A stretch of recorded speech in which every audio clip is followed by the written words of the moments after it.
Sir मैं निर्दोष हूं सर। मैंने किसी का खून नहीं किया सर। जानते हो ये क्या है?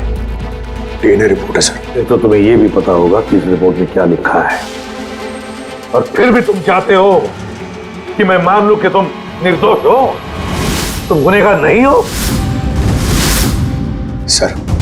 सर आपने हमेशा हमें ये सिखाया सर कि सच से बड़ा दुनिया में कुछ भी नहीं है सर।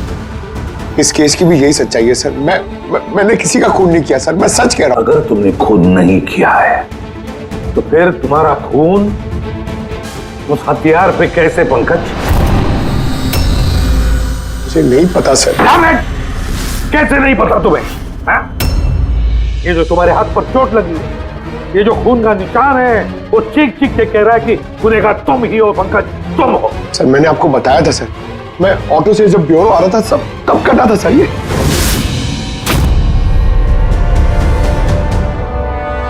सर ये भी हो सकता है कि कोई पंकज को फंसाने की कोशिश कर रहा हो।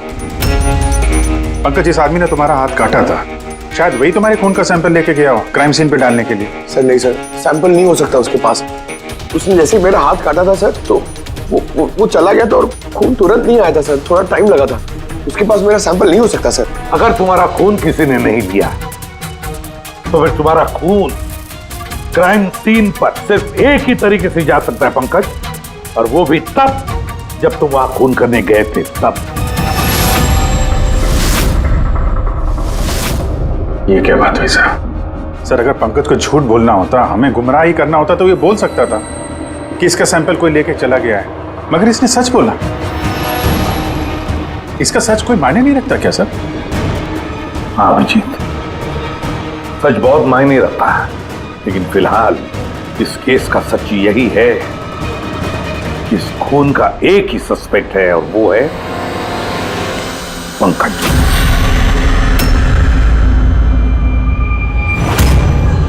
मैं तुम्हें सीआईडी से सस्पेंड कर रहा हूं। सर मेरा यकीन कीजिए सर, मैं सच कह रहा हूं। मैंने खून नहीं किया, मुझे मेरे पिताजी की कसम है सर। पंकज, तुम्हारी गन और बैच। सर एक बेटा अपने पिता के श्राद्ध के दिन उसकी झूठी कसम कैसे खा सकता है सर? मैंने तुमसे नहीं पूछा फ्रेडी। गन और बैच।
ये गलत हो रहा है,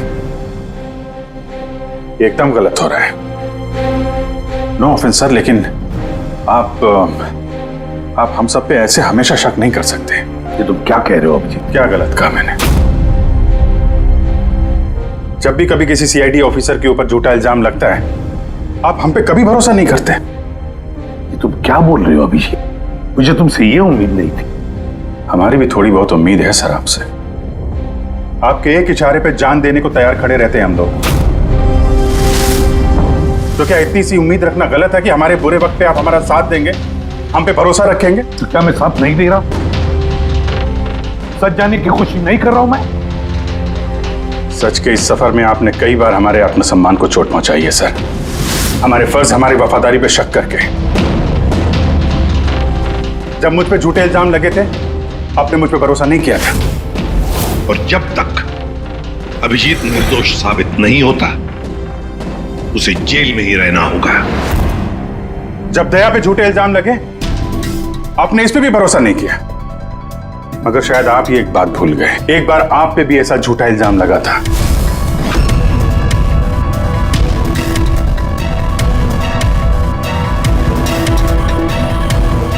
उस वक्त हम में से किसी ने भी आप पे शक नहीं किया था, बल्कि एक मजबूत दीवार बनकर सामने डटे खड़े रहे थे ताकि आपके ऊपर आंच ना आ सके। तो क्या आप वो हमारी हिम्मत, वो ताकत नहीं बन सकते सर? अभिजीत, मुजरिम से भी ज्यादा खतरनाक होता है एक इमोशनल सीआईडी ऑफिसर। तुम इमोशनल बन गए हो अभिजीत। मैं तुम्हें इस केस से हटा रहा हूं।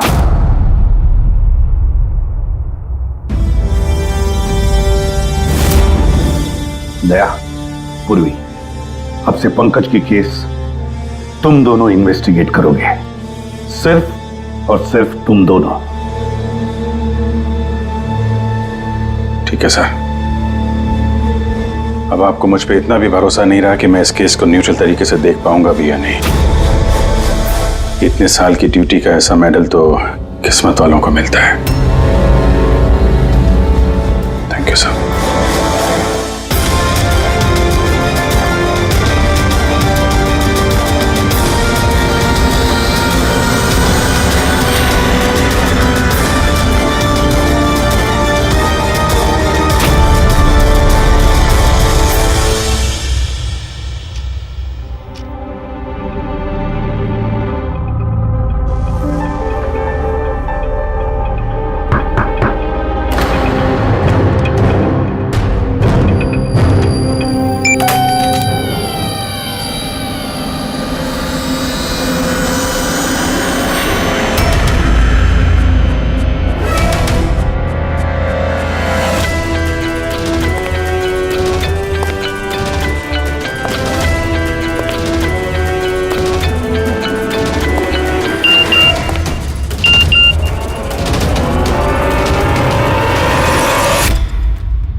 अपनी पीठ मेरी तरफ करके खड़े हो जाओ। चलो ये भी करके देख लेते हैं।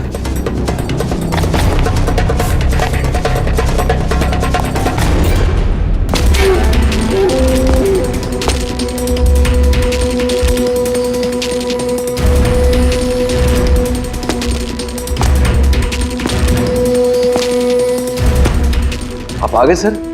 मैं आप ही का इंतजार कर रहा था।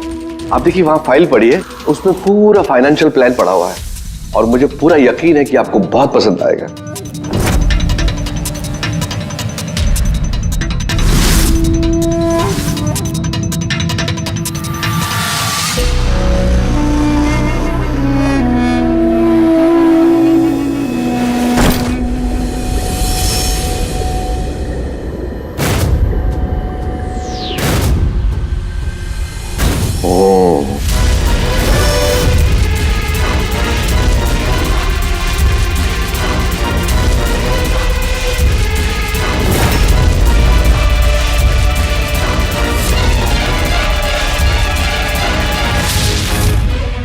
अरे ये तो नकली है।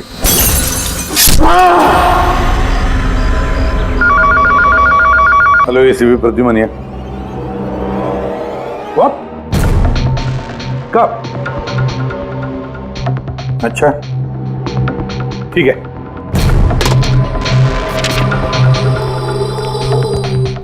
दया, अभिजीत, विक्रम विजय का खून हो गया।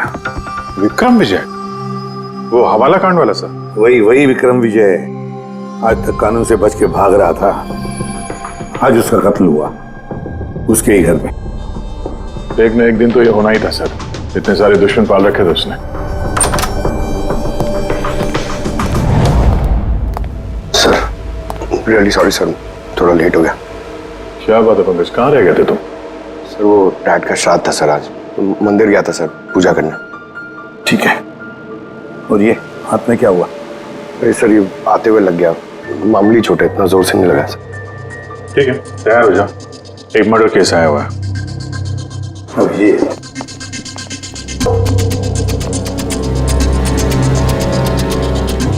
इसका मर्डर हुआ है? विक्रम विजय का।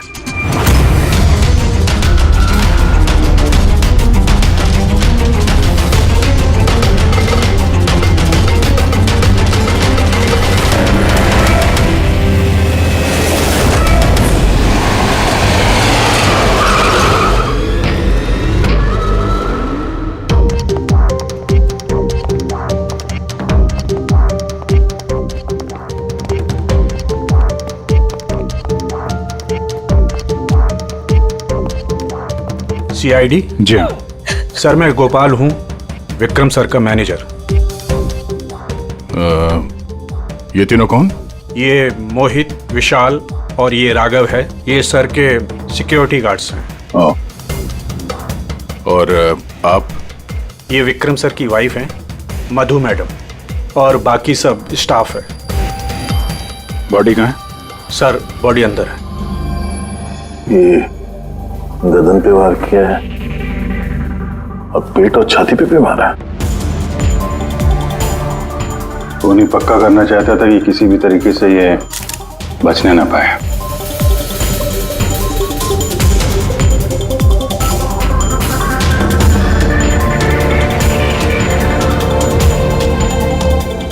लगता है इससे हमला किया है इस पे।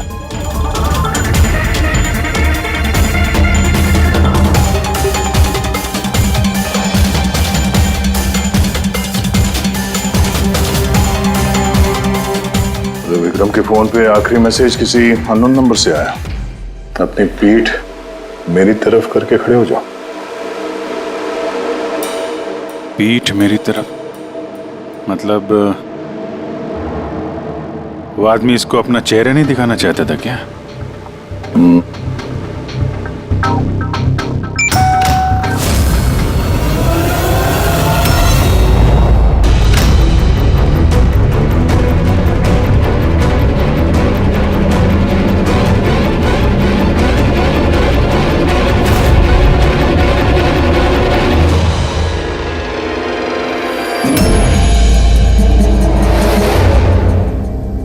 ये देखिए सर, फुलदान में से मुझे क्या मिला है? Audio recording device. Audio recording device? इस कमरे में जो भी बात हो रही थी वो कोई सुन रहा था। सर मैं उसका नाम तो नहीं जानती, पर वो जिस तरीके से तैयारियां करवा रहे थे उस हिसाब से तो लग रहा था जैसे वो उनका बहुत खास क्लाइंट हो और वो सिर्फ विक्रम से ही मिलना चाहता था। ये क्लाइंट विक्रम के कांटेक्ट में आया कैसे? सर मेरी वजह से। उसने मुझे पहले कांटेक्ट किया था। वो विक्रम साहब का पूरा इतिहास बहुत अच्छी तरह से जानता था और विक्रम सर उसके इस होमवर्क से बहुत इम्प्रेस हुए और उन्होंने मुझसे मीटिंग फिक्स करने के लिए कहा। तो आप उससे पहले मिले थे? नहीं सर, उसने कॉल किया था और वो भी प्राइवेट नंबर से।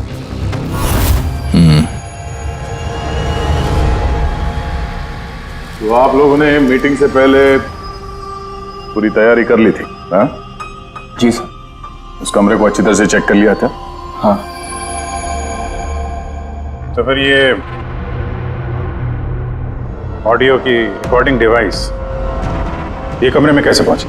सर ये कहाँ से आया? फ्लावर में। फ्लावर पॉट में? वो तो तूने चेक किया था ना मोहित?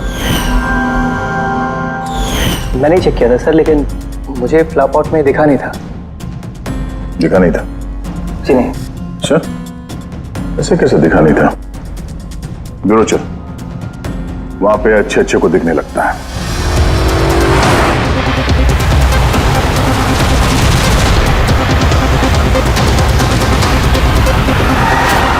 मोहित पे नजर रखना। गोली मत चलाना। कैलाश सर, आप? कौन है ये?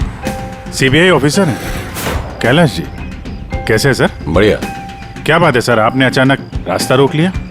अभिजीत, मुझे वो आदमी चाहिए जो तुम्हारी सीआईडी की गाड़ी में बैठा है। मोहित? वो हमारा मुजरिम है सर, हम उसे ब्यूरो ले जा रहे हैं इंटरोगेट करने के लिए। नहीं अभिजीत, वो मुजरिम नहीं है, एक सीबीआई अफसर है। क्या करें आप? ये मोहित सीबीआई ऑफिसर है? मगर सर ये तो वो गार्ड की नौकरी कर रहा था विक्रम क्या? दिखावा, सच को छिपाने के लिए। कैसा सच? मोहित एक अंडरकवर है और मेरे कहने पर वहां ड्यूटी कर रहा था, और मेरे कहने पे ही उसने विक्रम के वहां वो रिकॉर्डिंग डिवाइस लगाई थी। और इसीलिए कुछ भी बताने से मना कर रहा था ये। अंडरकवर है, मर जाएगा मगर प्रोटोकॉल नहीं तोड़ेगा। नहीं ठीक है सर, वो एक्चुअली थोड़ी बहुत पूछताछ करनी पड़ेगी, खून का मामला है। जस्ट जनरल बातचीत।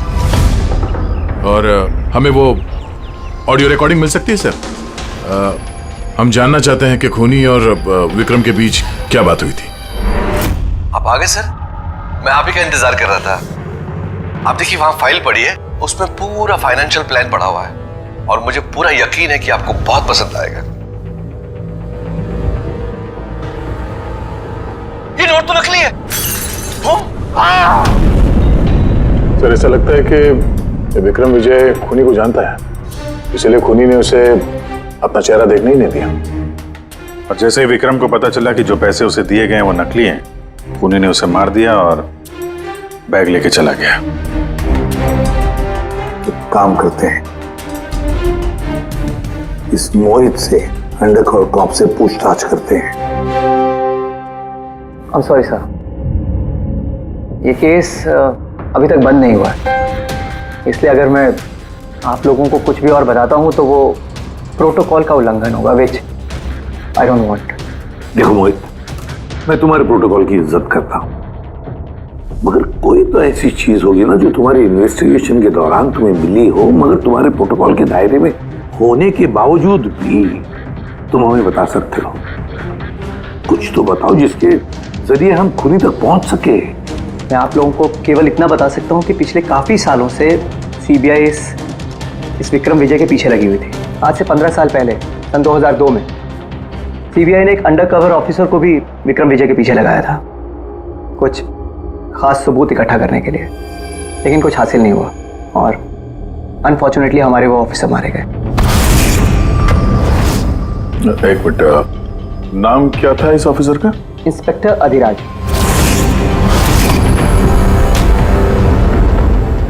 इंस्पेक्टर अधिराज।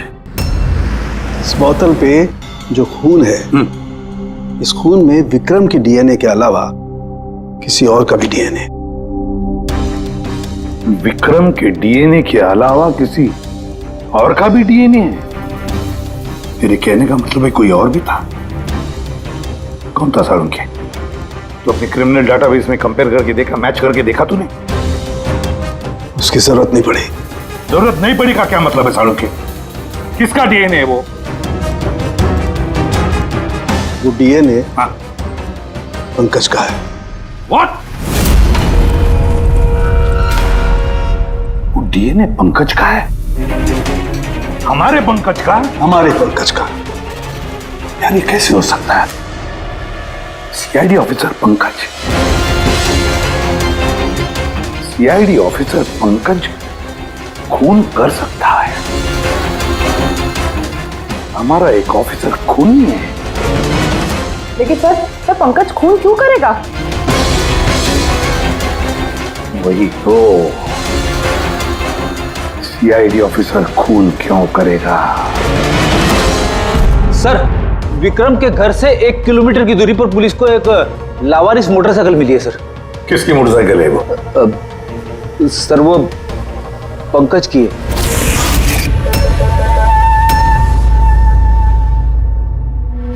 लगा मुझे। क्या मतलब? पंकज की बाइक पड़ी है वहां पे और आप लोगों को हैरानी नहीं हुई? विक्रम विजय जिसकी मौत हुई है आज, 15 साल पहले अधिराज जी, पंकज के पिता, एक अंडरकवर कॉप, बॉडीगार्ड बन के विक्रम विजय के खिलाफ सबूत इकट्ठा कर रहे थे और उसी दौरान वो मारे भी गए। मतलब सर, पंकज को ये लगता है कि उसके पिताजी की मौत के पीछे विक्रम विजय का हाथ था और इसीलिए उसने अपने पिताजी की मौत का बदला लेने के लिए।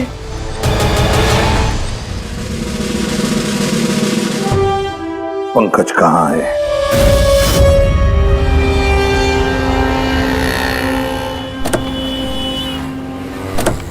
अरे सर, आप लोग? यही सवाल तो हम भी तुमसे पूछने वाले थे।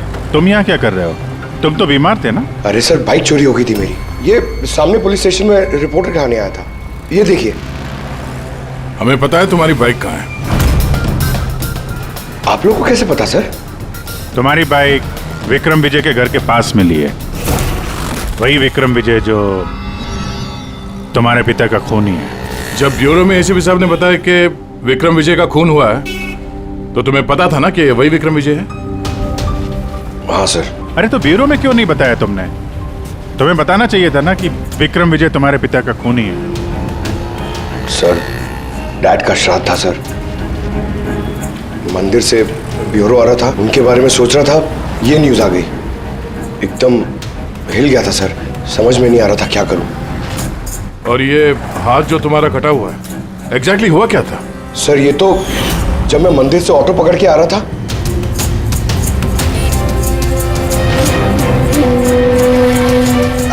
क्यों साहब? तो एक अनजान आदमी ये घाव देके चला गया, यूं ही बेवजह। सर, मैं जानता हूँ यकीन करना थोड़ा मुश्किल है, लेकिन सच यही है सर। पंकज यार, तुम तो हमेशा बाइक पे ब्यूरो आते थे ना, अचानक ऑटो में कैसे आया? अचानक नहीं सर, मेरी बाइक तो 2 दिन से खराब पड़ी है। तो तुम्हारी खराब पड़ी हुई बाइक कोई लेकर गया, उसने उसे रिपेयर करवाया और ठीक होने के बाद उसे एक लावारिस जगह पे छोड़ दिया। वो भी संयोग से एक ऐसे इंसान के घर के पास छोड़ दिया जिसका आज ही खून हुआ और जो तुम्हारे पिता का खूनी भी है। सर, आप लोग मुझ पे शक कर रहे हैं? आप लोग को लग रहा है उस विक्रम विजय को मैंने मारा है?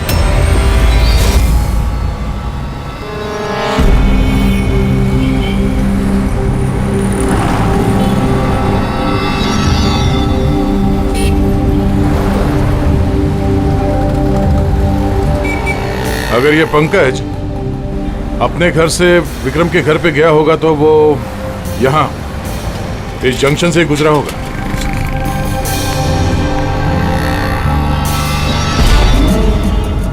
सर, सिग्नल पे सीसीटीवी कैमरा लगा हुआ है। इस सीसीटीवी कैमरा के फुटेज से पता चल जाएगा कि पंकज यहाँ से गया था उस बाइक पे या कोई और था वो।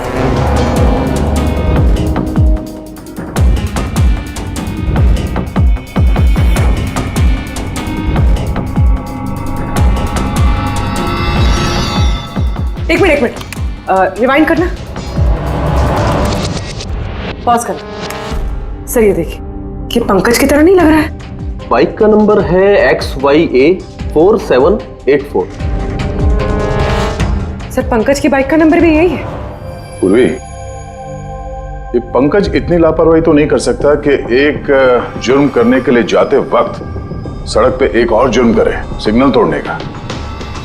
जरूर कोई है जो पंकज को फंसाना चाहता है और उसी ने ये सिग्नल भी तोड़ा है ताकि हमारा जो शक है पंकज के ऊपर वो और मजबूत हो जाए। मगर सर, पंकज को कौन फंसाना चाहेगा? शायद इसका कोई पुराना दुश्मन। सर, मेरा ऐसा कोई पुराना दुश्मन नहीं है जो मुझे फंसाने के लिए ऐसी साजिश रचेगा। सर, पंकज, दिमाग पे जोर डालो, कोई तो होगा। नहीं सर, अगर तुम्हारा कोई दुश्मन नहीं है तो फिर ये खून तुमने ही किया है। तुमने अपने पिताजी की मौत का बदला लेने के लिए, और वो भी उनकी बरसी के दिन। सर, मेरा बदला लेने की कोई मेंटालिटी नहीं है सर। मैं खूनी नहीं हूं सर, मैं एक CID ऑफिसर हूं। जहां तक पिताजी की बात है सर, मैंने तो उन्हें ठीक से देखा भी नहीं। सर मुझे तो ऐसा कुछ याद भी नहीं है जो उन्होंने हमारे साथ कोई अच्छा टाइम स्पेंड किया हो या हमारे साथ रहे हो। सर उन्हें तो फर्क भी नहीं पड़ता होगा कि उनका कोई बेटा है जिसे उनकी जरूरत भी है। सर मतलब तुम्हारे पिताजी के साथ तुम्हारे संबंध अच्छे नहीं थे? सर वो एक अंडरकवर कॉप थे सर। वो ज्यादातर अपने काम में ही बिजी रहते थे। घर गृहस्थी परिवार बच्चे इनसे उनका कोई लेना देना नहीं था सर। मुझे तो सिर्फ मेरी माँ ने पाला है सर।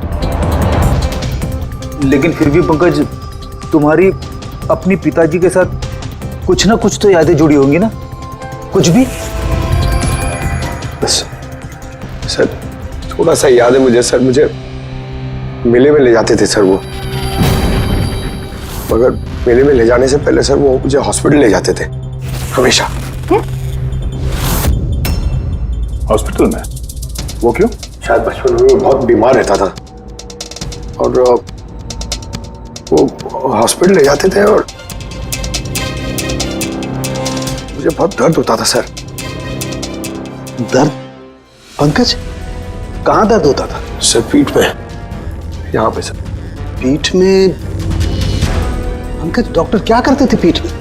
नहीं सर ऐसा कुछ याद नहीं आ रहा सर। याद करो पंकज, याद करो। सोचो क्या करते थे? तुम्हारी पीठ में इंजेक्शन लगाते थे या पीठ में से खून निकालते थे? क्या करते थे? याद करो। Sir sir sir drill machine से कुछ करते थे सर हॉस्पिटल में। क्या कहा? ड्रिल मशीन से? और उसके बाद तुम्हें पीठ में दर्द होता था? बहुत दर्द होता था सर। मैं हफ्तों तक सीधे बैठ भी नहीं पाता था। और फिर घर जाने के बाद तुम्हें नींद सी आती थी, कुछ अजीब सा लगता था, चक्कर आता था? हाँ सर।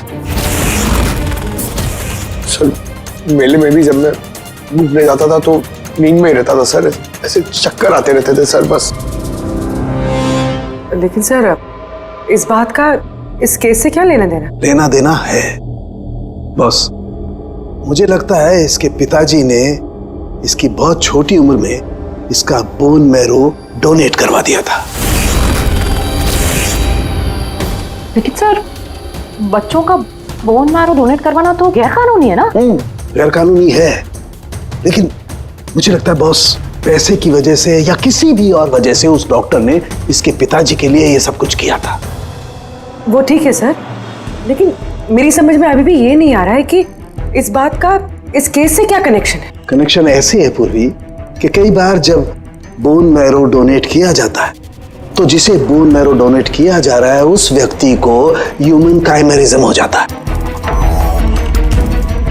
ह्यूमन काइमेरिज्म? ये क्या है सानकू साहब? यूं समझो कि जिस व्यक्ति को बोन मैरो डोनेट किया जा रहा है उस व्यक्ति के शरीर में 2 डीएनए पैदा हो जाते हैं। एक डीएनए वो जो उसका खुद का है ओरिजिनल, और दूसरा डीएनए वो जो बोन मैरो जिसका ट्रांसप्लांट हुआ है उसका। इसका मतलब है सर पंकज का बोन मैरो जिसे मिला शायद उसके खून में भी ये पंकज का डीएनए शामिल है। Exactly that. बस मुझे लगता है कोई बहुत ही खास होगा वो जिसके लिए पंकज के पिताजी ने ये सब कुछ किया। कोई ऐसा खास आदमी जो पंकज के पिताजी इंस्पेक्टर अधिराज के बहुत ही करीब था और उसकी मौत का बदला लेने के लिए उसने ये खून कर डाला। पर कौन?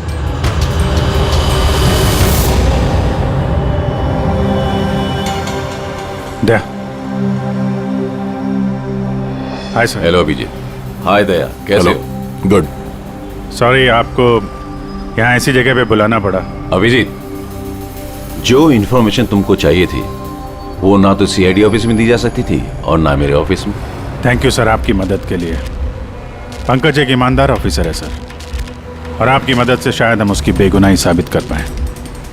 अभिजीत, तुम्हें याद है एक खतरनाक मुजरिम था राका, उसको पकड़ने में तुमने मेरी मदद की थी, तो समझ लो मैं उसी का बदला चुका रहा हूं। दोस्ती में बदले नहीं चुकाए जाते सर।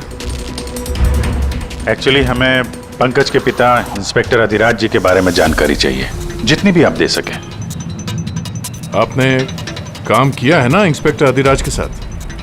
हाँ दया, अधिराज बहुत ही ईमानदार अफसर था और बहादुर भी। मुझे तो ये कहने में गर्व होता है कि हमने एक साथ काम किया। सर एक्चुअली हमें ये पता करना था कि उनके अंडरकवर मिशन के दौरान उनके कभी किसी से कोई खास रिश्ते बने थे। I mean, कोई नया परिवार, ऐसा कुछ। अभिजीत, ये जो अंडरकवर की दोहरी जिंदगी होती है, मुश्किल होता है जीना। एक पुलिस वाला भी तो इंसान ही होता है ना, और उसे भी वो चौकट कभी कभी नहीं लगनी चाहिए जो वो लांग गए। मतलब उनको भी किसी से प्यार हुआ था? उनका कोई दूसरा परिवार भी था? हाँ, अधिराज की दूसरी पत्नी बच्चे को जन्म देने के बाद गुजर गई। ओह, और अधिराज जी की मौत के बाद इस दूसरे बच्चे का क्या हुआ?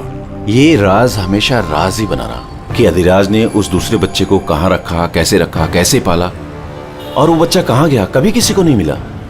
और ये जो बच्चा है दूसरी शादी से, क्या उम्र रही होगी उसकी? ये पंकज से कोई 2-3 साल बड़ा होगा। शादी पंकज की माँ से पहले हुई थी, पर बच्चा दूसरी बीवी से पहले हुआ था। शायद उसे कोई बीमारी होगी जिसकी वजह से अधिराज जी ने पंकज का बोन मैरो उसे दिलवाया होगा। और अपने पिता की मौत का बदला लेने के लिए खून शायद पंकज के सौतेले भाई ने किया है। पर अब सवाल ये उठता है कि पंकज का ये सौतेला भाई है कौन और अभी कहाँ है? मुझे कुछ अंदाजा हो रहा है कि क्या हुआ होगा उसके साथ। कैलाश जी, हमें एक मदद और चाहिए। इस अंडरकवर मिशन के दौरान और कौन कौन लोग थे आपके साथ, उन सब की जानकारी चाहिए, और अधिराज जी की पूरी कुंडली भी। अभिजीत, ये जरा मुश्किल होगा। जानता हूं सर, ये थोड़ा मुश्किल है, लेकिन किसी की बेगुनाही साबित करनी है, और आप यकीन रखिए सारी इंफॉर्मेशन हमारे बीच में रहेगी बस। ओके। अरे यार, और कितना इंतजार करना पड़ेगा? ये लोग टाइम पे आते क्यों नहीं?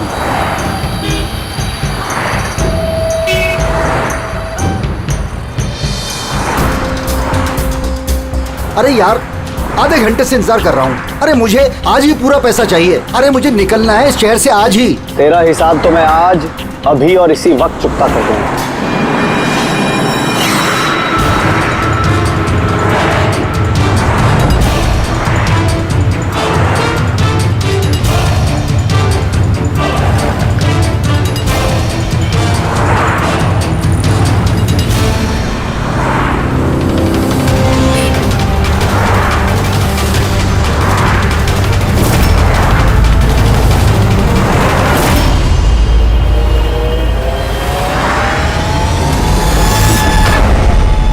तेरा अकाउंट सीआईडी बंद करेगी। ये सर के सिक्योरिटी गार्ड्स हैं।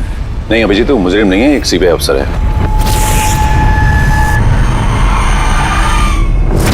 पिता के कर्ज को पूरा करना हर बेटे का धर्म होता है सर,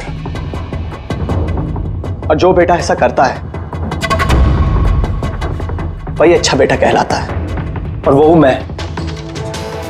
तुमने तो किया नहीं, मैंने लिया अपने पिता की मौत का बदला। देखो मोहित, तुम दोनों के पिताजी इंस्पेक्टर अधिराज एक नेक, ईमानदार और बहादुर इंस्पेक्टर थे। क्या लगता है तुम्हें, उन्हें तुम जैसे मुजरिम बेटे पर गर्व होगा या पंकज जैसे ईमानदार सीआईडी ऑफिसर पर? तो सच बात तो यह है कि पिताजी को हमेशा से इस पंकज पर गर्व था, और प्यार भी वो इससे ही ज्यादा करते थे। मुझे तो उन्होंने अनाथ आश्रम में डाल दिया था सर, ताकि उनके दूसरे परिवार पे कोई आंच ना आ सके। वो ये बात बताती तो हमारे पास आई क्यों नहीं? मैं तो भाई हूं तुम्हारा यार, हम दोनों मिलके पकड़ते विक्रम को, और कानून के रास्ते। नहीं चाहिए थी मुझे तुम्हारी मदद। हमारे पिताजी के कातिल को कैसे पकड़ना है और कैसे उससे बदला लेना है, ये सारी प्लानिंग मैंने कर रखी थी सर, बहुत सालों से। और यही कारण है कि मैं सीबीआई ऑफिसर बना, और ठीक हमारे पिताजी की तरह ही एक अंडरकवर ऑपरेशन पे गया विक्रम विजय के खिलाफ। लेकिन इस बार उसे सजा दिलवाने के लिए नहीं सर, बल्कि उसे खत्म करने के लिए। एक सीबीआई ऑफिसर होकर भी तुमने जुर्म किया। तुम जैसे लोगों की वजह से ही लोग कानून पर विश्वास करने से कतराते हैं। इस काम में केतन ने तुम्हारी मदद की थी ना? हाँ सर, केतन भी मेरे पिताजी के साथ काम करता था। वो भी एक अंडरकवर कॉप था। उसी ने मुझे सब कुछ बताया और उसके बताने से ही मुझे पता चला कि बचपन में मेरा एक ऑपरेशन भी हुआ था। और जब तुम्हें पता चला कि तुम्हारे खून में 2 डीएनए, एक तुम्हारा दूसरा मेरा, तो तुमने खून करके मुझे ही फंसा दिया। हाँ, और इसीलिए मैंने अपना खून बहाकर उस हथियार पे डाल दिया था और उसके बाद तुम्हारा हाथ काटा ताकि एक तीर से 2 निशाने लग जाए। मेरे दोनों दुश्मन, हमारे पिताजी का कातिल वो Vikram Vijay. Hello Kailash sir. Sir, मैंने विक्रम विजय के रूम में ऑडियो डिवाइस लगा दिया।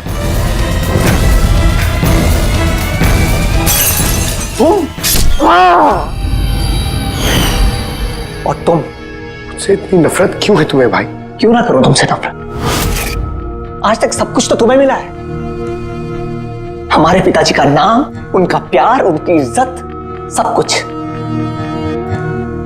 और दुख की बात तो यह है कि ये सब कुछ मिलने के बाद भी तुम्हें इतना सा भी होश नहीं था कि हमारे पिताजी का कातिल है कौन। सर, अगर आज मैं नहीं होता ना, तो हम दोनों के पिताजी का कातिल आज भी जिंदा होता और खुला घूम रहा होता।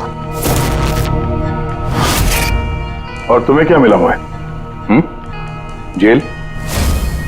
और खून करके तुम्हारे पिताजी को क्या मिला मरने के बाद? शर्मिंदगी?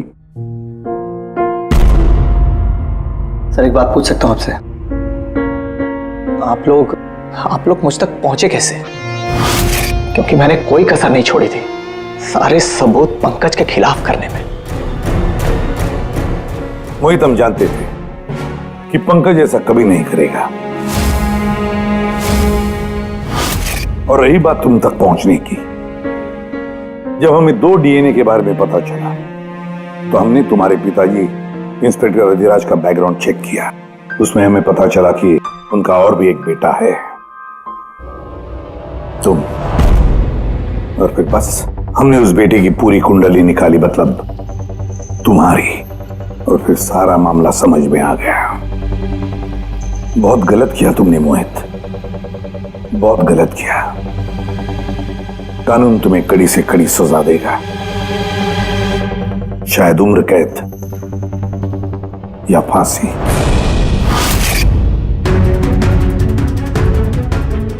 रेडी?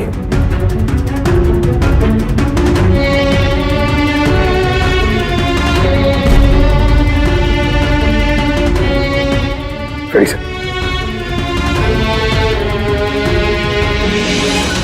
मैं जानता हूं तुम्हारे दिल में सिर्फ मेरे लिए कड़वाहट है, मगर मुझे पता ही नहीं था कि मेरा कोई एक भाई है। मुझे नहीं मालूम कि तुम्हारे साथ क्या होने वाला है, मगर तुम एक बात हमेशा याद रखना, मैं तुम्हारा इंतजार कर रहा हूं। I'll wait for you.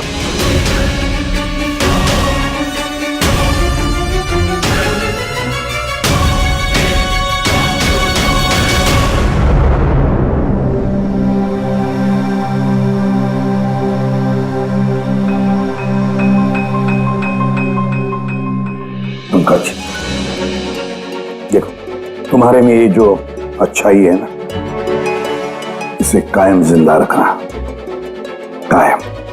Welcome back to CID. Thank you sir. Sir, I am sorry sir. आप सही कह रहे थे। इमोशनल होके मैं कुछ जरूरत से ज्यादा ही बोल गया सर। I am sorry. देखो अभिजीत, तुम सब लोग मेरे लिए ना सिर्फ सीआईडी ऑफिसर्स हो, बल्कि मेरा गुरूर हो, मेरा आत्मविश्वास हो, मेरी ताकत हो। और एसीपी प्रद्युमन ने आज तक अपनी ताकत पर कभी शक नहीं किया और ना कभी करेगा। इम्तिहान की घड़ियां तो आती है और आती रहेंगी भी, मगर फर्ज की राह पर चलते वक्त अगर अपने बेटे पर भी गोली चलाना क्यों न पड़े, हाथ कांपने नहीं चाहिए।